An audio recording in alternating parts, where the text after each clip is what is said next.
2017 budget was greeted by mixed reactions by lawmakers.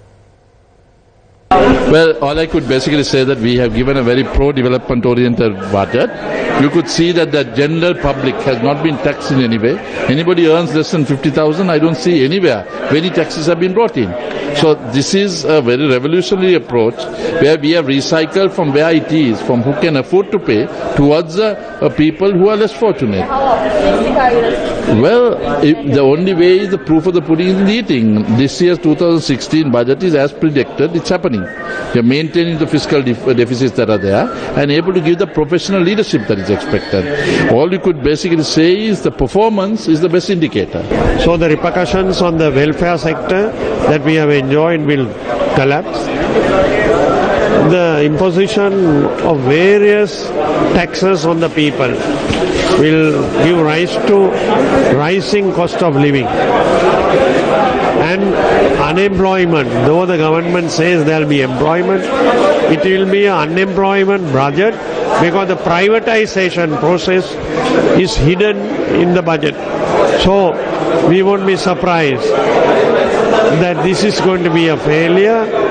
It's not going to fulfill the figures that they have established. It has addressed areas that haven't been addressed before. If you take the effect in UWA, for example, the UWA and the Northern Province, incentives for investors to go in there, that's something novel. And that's how areas in China developed. The more backward areas were given high incentives.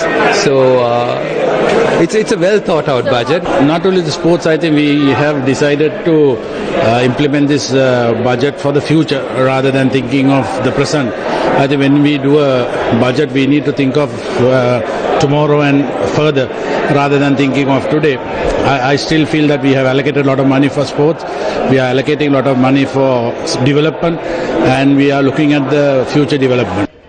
Only thing what we can see is from this budget also that there is no consistency in this government. They promised 6% of the GDP for education when they came for elections, and also 3% for education. But last year they presented a budget which changed thrice, and also at the last stage of the year they introduced the VAT again. So now what we see is in this budget also there is no 6% given for education or 3% for health. So there is no consistency or there is no program to take this country forward. Health sector has been given, I think, almost everything.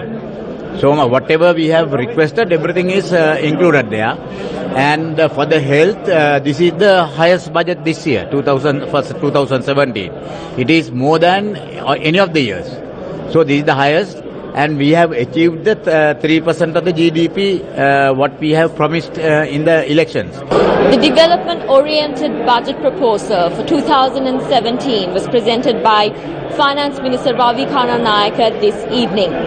The government is optimistic that this will drive the economy forward and Sri Lanka will see progress in the export development and also in tourism and also education.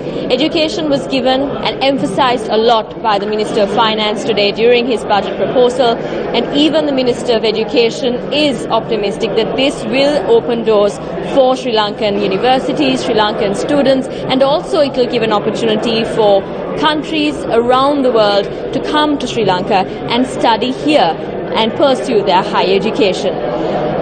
The joint opposition and the opposition charges that this is yet an unrealistic proposal that was presented by the government of good governance. But what will happen, only time will tell. The events to follow next is the debate and the vote in December. I'm Stephanie Lazarus. Back to you.